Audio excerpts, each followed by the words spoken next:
በዓለም ላይ በፍጥነትና በብዛት ገንዘብ የሚያስገባ ነገር ቢኖር ጦርነትንና ሞትን መስራት ነው። ያለ መረጋጋትና ሰላም ማጣት ከፍተኛው የትርፍ ምንጫቸው የሆኑ የጦርነትና የሞት ሰሪዎች በዓለም ላይ እጅግ በጣም የተደራጁና ጡንቻ የፈጠሩ አውሮፓንና አጋሮቿ እንደዚሁም አሜሪካና መላውን ዓለም የሚቆጣጠሩ ድራማ ሰሪዎች እጅ እንዳለበት በአንድ በኩል ታሪክና የታሪክ አጥኚዎች የደረሱበት እውነታ ነው። ስለዚህ ልናውቅ የሚገባን ነገር ቢኖር ጦርነት ሆነ ሰላም ማጣት የባንኮች ዋና የትርፍ ምንጭ ነው። ምክንያቱም እያንዳንዱ የሚተኮሰው ጥይት ብር አለበት። ወደፊት የሚወነጨፈው አንድ ጥይት ወደ ኋላ የሚያስገባው አንድ ብር አለ። ተተተተተተተ ብሎ የሚተኮሰው መትረየስ ወደፊት የሚገለው ሰው እንዳለ ሁሉ ወደ ኋላ የሚያኖረው ሰው አለ። ስለዚህ ጦርነት የሚሰሩ ሞትን የሚደግሱ ሰዎች በትክክል በዓለም ላይ የሰለጠነ የአመለካከትና አስተሳሰብ ባደራጁ ሰዎች ታጅበው ይኖራሉ።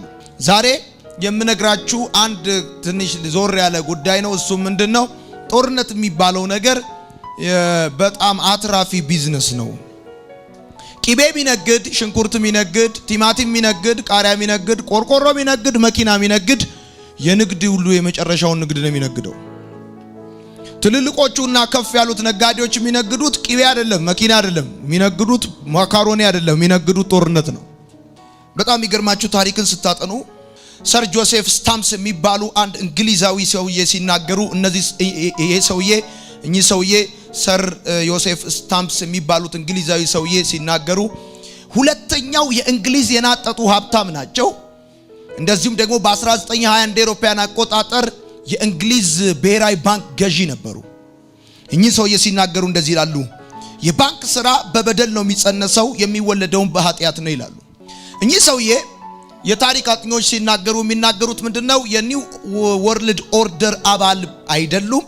እንደዚሁም ደግሞ ከዚህ ጋር ተያይዞ የኒው ወርልድ ኦርደርን ስርዓት የሚዘረጉትን የባንክ ባለሀብቶች ጎራ ስላልነበሩ በተለያየ አካሄድና ጨዋታ ከሲስተም እንዲወጡ ተደርገዋል። በዋነኝነት ግን ሰውየው የሚናገሩት ነገር ምንድነው? ለዓለም የተናገሩት ነገር በ1920 ዓመተ ምህረት የእንግሊዝ የብሔራዊ ባንክ ገዢ የነበሩት እኚህ ሰር ጆሴፍ ስታምፕስ የሚባሉት ሰውዬ የተናገሩት ነገር ምንድነው? እኔ ብሬን ሁሉ ከባንኮች አውጥቼ እንደወሰድኩኝ ህዝብ ሁሉ ከባንክ ብሩን አውጥቶ ይወሰድበትና ባዶ እጃቸውን ያስቀሯቸው ብለው ይላሉ። ለምንድነው ይሄን የተናገሩት ብሎ አንድ ጋዜጠኛ ሲጠይቃቸው እንደዚህ ያሉ። ህዝቡ ብሩን ባንክ አስቀምጦ ያስቀመጠውን ብር ተበድሮ በተበደረው ብር ትርፍ ከፍሎ ባርነቱን በገዛ ገንዘቡ ነው የዓለም ህዝብ የሚገዛው ይላሉ። ህዝቡ ባስቀመጠው ብር ነው ባርነቱን የሚገዛው።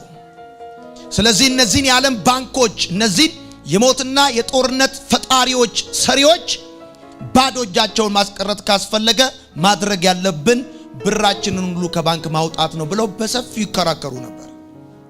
በማይመለከታት ሁሉ በሚመለከታትም በትንሹ በትልቁም እንጥሽ ለተባለው ጉዳይ ባለ ጉዳይ ነች አሜሪካ። ባለ ጉዳይ ነች። በሁሉ ጉዳይ ባለ ጉዳይ ነች። በሁሉም ጉዳይ ከፊልም ከካርቶን ፊልም እስከ አክሽን ፊልም ጀምሮ ከነዳጅ እስከ ማዕድን ጀምሮ በመላው ዓለም በፖለቲካ፣ በትምህርት፣ በሰብአዊ መብት፣ HIV፣ ሆሞሴክሹዋሊቲ በእያንዳንዱ ጉዳይ አሜሪካ ባለ ጉዳይ ነች። ታላቋ የዓለምን የመጀመሪያውን ኢኮኖሚ የመሰረተችው አሜሪካ የሁሉ ነገር ባለ ጉዳይ ነች። የዚች የታላቋ አሜሪካን እስትንፋስ ደግሞ ባንኮች ናቸው። እቺ ታላቋ አሜሪካን እንኳን ብዙ ትሪሊየን ዶላር ብድር አለባት። መንግስት የሚበደራቸው የግል ባንኮች አሉ። ስለዚህ የአሜሪካ ኩባንያዎች በዓለም ሁሉ ላይ እንደፈለጉ ስራቸውን ለመስራትና እንደከዚህ ቀደሙ ከ100 ዓመትና ከ200 ዓመት በፊት እንደነበረው የቅኝ ግዛት ማዕድናቶችን ከተለያየ ዓለም ክፍል ለማውጣት ለቅኝ ግዛት አይወጡም። ሀገሮችን በዕዳ እንዲዘፈቁ በማድረግ የአሜሪካ አዳሪዎች እንዲሆኑ ማድረግ ትልቁ የአሜሪካ እስትንፋስ ባንኮች ሲስተም ነው። ሀገሮች በዕዳ እንዲዘፈቁ በማድረግ የአሜሪካ አዳሪ ሀገሮች እንዲሆኑ ማድረግ ነው። የአሜሪካ የፖለቲካ የኢኮኖሚ የእያንዳንዱ ነገር የልብ ምት ባንኮች ናቸው። ታውቃላችሁ አሜሪካን በእንግሊዞች እንደተመሰረተች ሂስትሪ ኢዝ ዘ ብራንች ኦፍ ሶሻል ሳይንስ እዚህ ጋር ነው የሚሰራው። በ1815 ዓመተ ምህረት ወተርሎ የተባለውን ጦርነት ላይ ስትመለከቱ አንድ የእንግሊዝ ቤተሰብ አለ፣ ሮዝቻይልድ የሚባል የእንግሊዝ ቤተሰብ አለ። ይሄ ቤተሰብ በጦርነቱ ማለት ነው ናፖሊዮን እንደሚሸነፍ እየታወቀ አስቀድሞ ቦንድ ሸጠው በሶስተኛው ቀን ቦንዱን ገዙት። እና ይሄ የግል ባንክ ያላቸው ቤተሰቦች ናቸው፣ እንግሊዛውያኖች ናቸው። እንግሊዝ ሀገር የሮዝቻይልድ ፋሚሊና ከሱ ፋሚሊ ጋር አብረው ያሉ ፓርትነሮች ታሪክ ነው፣ የዓለም ታሪክ። እና ይሄ ሰውዬ የሚገርም ነጋዴ ነው። ናፖሊዮን እንደሚሸነፍ በትክክል ጦርነቱ ሂሳቡ ይታወቃል። ማን ጀምሮት ማን ጨርሶት ማን ተሸንፎ ማን አሸንፎ እንደሚያበቃ ከጦርነቱ በፊት የታወቀ ጉዳይ ነው። ናፖሊዮን ከመሸነፉ ከ3 ቀን በፊት ቦንድ ሸጡ። የሸጡትን ቦንድ ከ3 ቀን በኋላ ገዙት። በዚህ ከፍተኛ ትርፍ ነው ያገኙት። በ1815 እንደ አውሮፓውያን አቆጣጠር በወተርሎ ጦርነት ላይ ለሁለቱም ተዋጊ አካሎች የሮዝቻይልድ ቤተሰብ ያበድር ነበር። ተሸናፊም ይበደራል፣ አሸናፊም ይበደራል። ጦርነት ውስጥ የሚገባ ሀገርም ሆነ መንግስት ከመበደር ውጭ አማራጭ የለውም። ስለዚህ ታውቃላችሁ በወቅቱ የተስፋ ምድር ተብላ የምትጠቀሰው አሜሪካ በእንግሊዞች እንደተፈጠረች። አሜሪካን የተስፋ ምድር ተብላ በእንግሊዞች በተፈጠረችበት ጊዜ የታላቋ ብሪታንያ ንጉስ ጆርጅ ሳልሳዊ ነበሩ።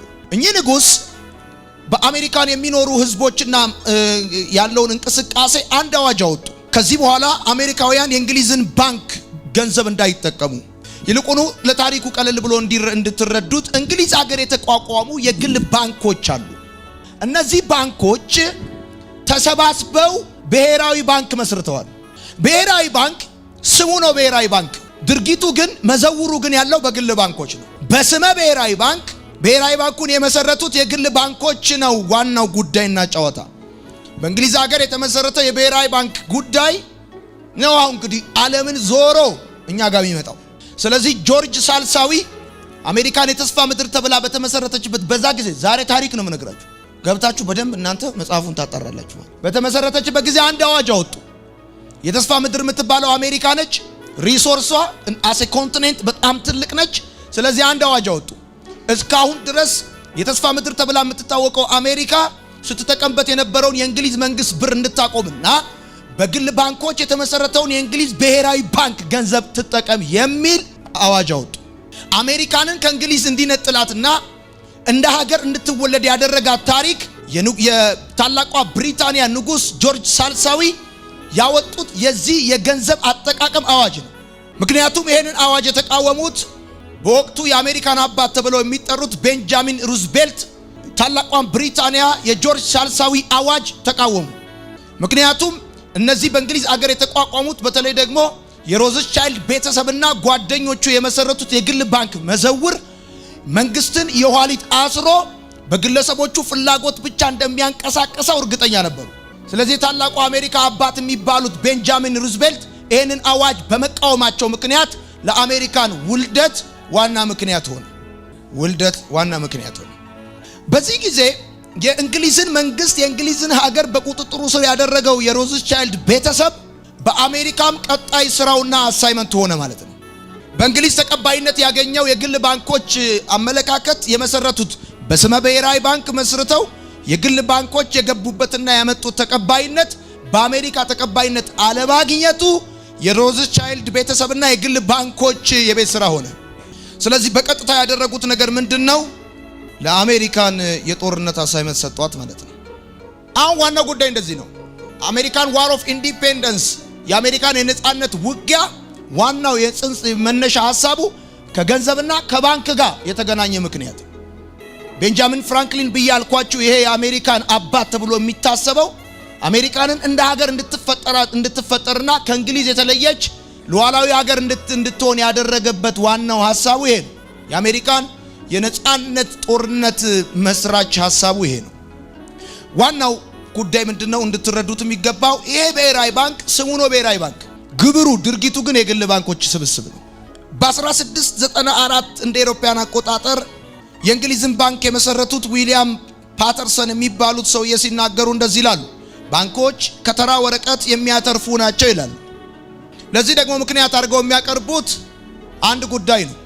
የወረቀት ብር በማተም የወርቅ ክምችት አለን በሚል ስም የወርቅ ክምችታችንን ያህል አንድ ባንክ ገንዘብ የወረቀት ብር የሚያትመው በአንድ ጉዳይ ነው። ይሄን ያህል የወርቅ ክምችት አለኝ፣ የዛን የወርቁን ያህል ክምችት ገንዘብ ያትማል። በጣም ብዙ ገንዘብ ወደ ገበያ ለማስገባት ከፈለጋችሁ በጣም ብዙ ወርቅ ማከማቸት አለባችሁ። ሐሳቡ ይሄ ነው።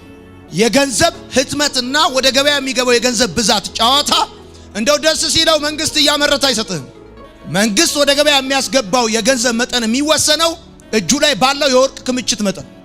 ዓለም ላይ ያለው ለሚወጣው ገንዘብ ዋስትናው እጃቸው ላይ የሚያስቀምጡት የወርቅ ብዛት ነው።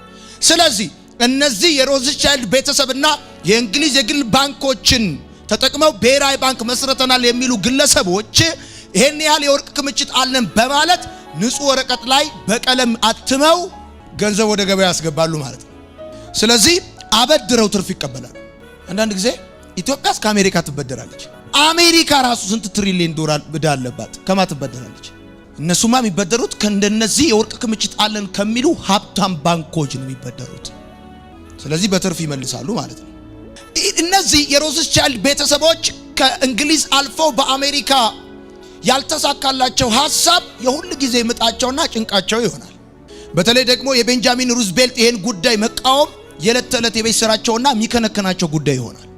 እኚህ የአሜሪካን አባት የሚባሉት ቤንጃሚን ሩዝቬልት መቃወም ብቻ አይደለም፣ ይሄን ጉዳይ ህግ ሁሉ ማርቀቅ ይጀምራሉ። እነዚህ አበዳሪ ባለሀብቶች ህግ አውጪ እንዳይሆኑ፣ የኮንግረስ አባላት እንዳይሆኑ ሁሉ ህግ ያወጣሉ። እናም አሜሪካ በአቅሟ ባላት የወርቅ ገንዘብ የወርቅ ክምችት ልክ ገንዘብ ለማተምና በራሷ መንገድ መንግስት የሚቆጣጠረውን ነገር ለመስራት ሐሳብ ያቀርባሉ ማለት ነው። እሳቸው ብቻ አይደሉም።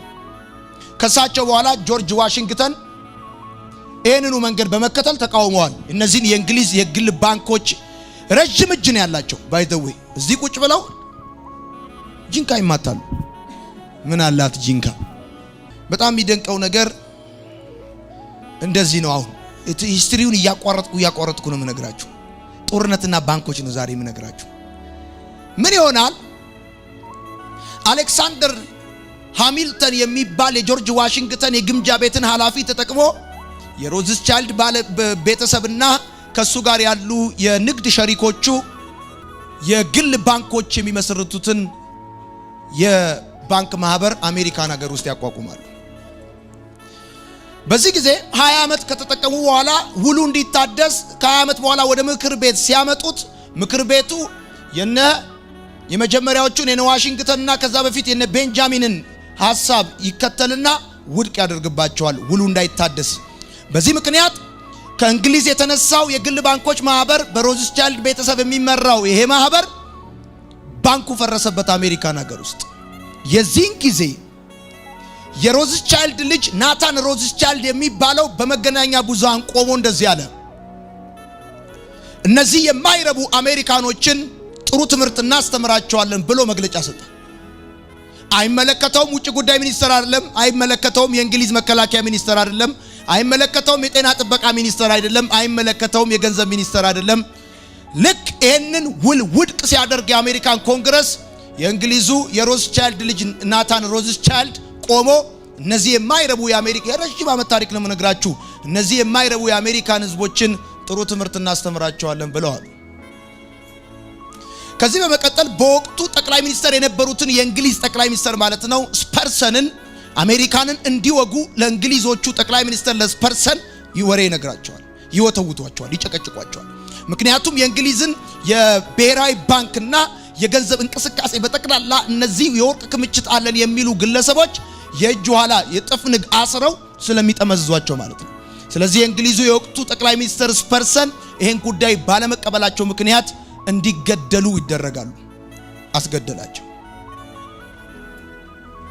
በመቀጠል አሜሪካን ማግኘት የነበረባት ሌላ አሳይመንት አለ። ስለዚህ አንድ ጦርነት ሰሩ ማለት ነው። አንድ ጦርነት ሰሩ ማለት ነው። ልክ ፕሮግራም ታላቅ ኮንፈረንስ ብለን እንደምናዘጋጀው አንድ ጦርነት አዘጋጁ። ይሄም በሰሜን አሜሪካና በደቡብ አሜሪካ ወይም የሰሜንና የደቡብ ሲቪል ዋር የአሜሪካንን የእርስ በርስ ጦርነት ሰሩት ማለት ነው። በጣም የሚገርመው የሮዝቻይልድ ቤተሰብና የእንግሊዞቹ የግል ባንክ ማህበሮች በቀጥታ ያደረጉት ሰሜን አሜሪካና ደቡብ አሜሪካንን እያዋጉ በተመሳሳይ ሰዓት ለሰሜኖቹም ለደቡቦቹም ያበድሩ ነበር። ምክንያቱም አሜሪካ አመጣጧ ከየት ነው ብያቸዋለሁ? ከእንግሊዝ ነው። በሚግሬሽን መንገድ የሄዱትም ሰዎች ከእንግሊዝ ነው ሶርሳቸው። ሀብት ይዘው አሜሪካን ሀገር የሚገቡት ሰዎች መነሻቸው ከእንግሊዝ ነው። ትሬዱ ከእንግሊዝ ነው። ኤቭሪ ነገሩ ከእንግሊዝ ነው። የእንግሊዟ ዝም ብለ ቪክቶሪያ ስትባል ቀላል ሴት እንዳትመስል። ያኔ የመሰረቱት ሲስተም እስከ ዛሬ ድረስ አሮጊቷን ያስኬዳታል። እንዲህ በቀላሉ ዝም ብለ የምትንደው የሆነ ፓርቲ እንዳይመስል፣ አዮማ አይሴማ እንዳይመስል። የሚገርመው በጦርነቱ በዓለም ታሪክ ተመዝግቦ ያለ ጉዳይ ነው የምነግራችሁ። በጦርነቱ ወቅት አሸናፊዎቹ የሰሜኖቹ የአሜሪካ ክፍሎች እንደሆኑ ኢትስ ኦብቪየስ የታወቀ ጉዳይ ነው።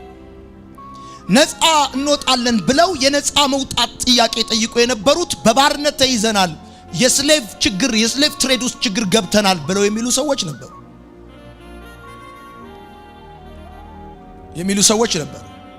እነዚህ ሰዎች ጦርነቱ የተጠናቀቀው በሰሜኖቹ አሸናፊነት ነው። ልክ በዛ ወቅት የሮዝቻይልድ ሚስት ወይም የአምስት ልጆቹ እናት ወይም ደግሞ የሮዝቻይልድ ልጅ የናታን ሮዝቻይልድ እናት በቅንነት አንድ ጋዜጣዊ መግለጫ ሰጠች። ይህም ታሪካዊ ጋዜጣዊ መግለጫ እስካሁን ድረስ በዓለም ላይ ተመዝግቦ ይገኛል። እንዲህ የሚል ምናልባትም ልጄ ናታን ሮዝቻይልድ ይሄን ጦርነት ባይፈልገው ኖሮ ብዙ ሺዎች በአሜሪካ ባልሞቱ ነበር አለች። ስለዚህ የናታን ሮዝቻይልድ የልብ ፍላጎት ነው የአሜሪካን የሰሜንና የደቡብ ጦርነት የነበረው። ያ ደግሞ ምንድነው? እነዚህ የግል ባንኮች እንደፈለጉ የአሜሪካንን ሀገር አለመዘወራቸው ነው ሄዴካቸው። ስለዚህ ከዚህ በመቀጠል በዋነኛነት ይሄን ጦርነት እንዳበቁ ሁለት ነገር አገኙ። በአንድ ድንጋይ ሁለት ወፍ ነው ጦርነት ማለት። ያም ማለት ነው በአንድ ድንጋይ ሁለት ወፍ ነው። ቀጥሎ ባለው ሁኔታ ታሪክ ውስጥ አሳያችኋለሁ። ከዚህ ጦርነት በኋላ ሁለተኛውን በእንግሊዝ ያለውን 50ያ በእንግሊዝ ያለው ባንክ ብሔራዊ ባንክ ነው። ስመ ብሔራዊ ባንክ ነው የሚሉት የታሪክ አጥኚዎች። ግን ግብሩና ድርጊቱ የግል ባንኮች ኢንተረስት ፍላጎት ነው። ይሄንን የሚመስል 50ያውን ሁለተኛውን ትልቁንና ፈርጣማውን ባንክ ከሰሜንና ከደቡብ የአሜሪካ ጦርነት በኋላ ሲቪል ዋር በኋላ በአሜሪካን ሀገር በከፍተኛ ሁኔታ መሰረቱት ማለት ነው። ይህ እንደሆነ ከዚህ ታሪክ ቀጥሎ የሚመጣው ፕሬዝዳንት አንድሪው ጃክሰን ይባላል፣ የአሜሪካ ፕሬዝዳንት። እነዚህን የእንግሊዝ አመጣጥ ያላቸውን የግል ባንኮች እንቅስቃሴ በመቃወም የምረጡኝ ዘመቻ ከፈተ። እነዚህን የግል ባንኮች አፈርሳቸዋለሁ ምረጡኝ ብሎ እንቅስቃሴ ጀመረ። በዚህም አሸናፊ ሆኖ ፕሬዝዳንት ሲሆን በቀጥታ እንዲወገድ ተደረገ ማለት ነው። ነፍሰ ገዳይ ተላከበት ማለት ነው። ከዛ በመቀጠል ዛታሪ ቻርለር የሚባለው የአሜሪካ ፕሬዝዳንት ነው። ከዚህ ከአንድሪው ጃክሰን በኋላ የመጣው ዛታሪ ቻርለር የሚባለው የአሜሪካኑ ፕሬዝዳንት ነው። ይሄም ልክ እንደ ቀድሞዎቹ ይቃወማል። ይሄም ሰውዬ ሳይናይድ የሚባል መርዝ ያለበት ምግብ የሚበላው ምግብ ተመርዞ እንዲገደል ተደረገ። በዋነኛነት በየወቅቱ እየተነሱ እነዚህን የግል ባንኮች አመለካከት የሚቃወሙትን የሀገር መሪዎች በሙሉ ማስወገድ የሮዝቻይልድ ቤተሰብና የእንግሊዝ መሰረት ያላቸው እነዚህ የግል ባንኮች ኢንተረስት ሆነ። ከዛ በመቀጠል ጄምስ ቡቻናም የሚባለው የአሜሪካኑ ፕሬዝዳንት እንደዚሁ እየተቃወመ ሲነሳ ሊያፈርሷቸው ሲነሱ እሳቸውንም ከ38 ሰው ጋር ተቀምጦ በነበረበት በተመሳይ መርዝ ምግቡ ተመርዞ እንዲገደል ሲሞክሩ 38ቱ ሞተው እሱ አመለጠ። ከዛ በመቀጠል የአሜሪካ ታሪክ የበዛ ወሬ የሚወራለት አብርሃም ሊንከን ነው። ይሄ ሰውዬ እነዚህን የእንግሊዝ አመጣጥ ያላቸውን የግል ባንኮች ክንድ ለመስበርና አሜሪካንን እንደ አሜሪካን ታላቅ ለማድረግና መንግስት ለማድረግ አንድ ጉዳይ አደረገ። ይሄም ግሪን ቦንድ ሸጠ። ግሪን ቦንድ ሸጠ። ስለዚህ ህዝቡ ለአሜሪካ መንግስት ብሩን ሰጥቶ አሜሪካ ያለባትን ሁሉ ዕዳ ለነዚህ የወርቅ ባለሀብት ነን ለሚሉ የእንግሊዝ ባለሀብቶች ከፍላ ነፃ እንድትወጣ ለማድረግ ትልቅ እንቅስቃሴ ተንቀሳቀሰ። እንደምታውቁት ይሄን ሰውዬ በቲያትር ቤት በተራ ሰው ተገደለ።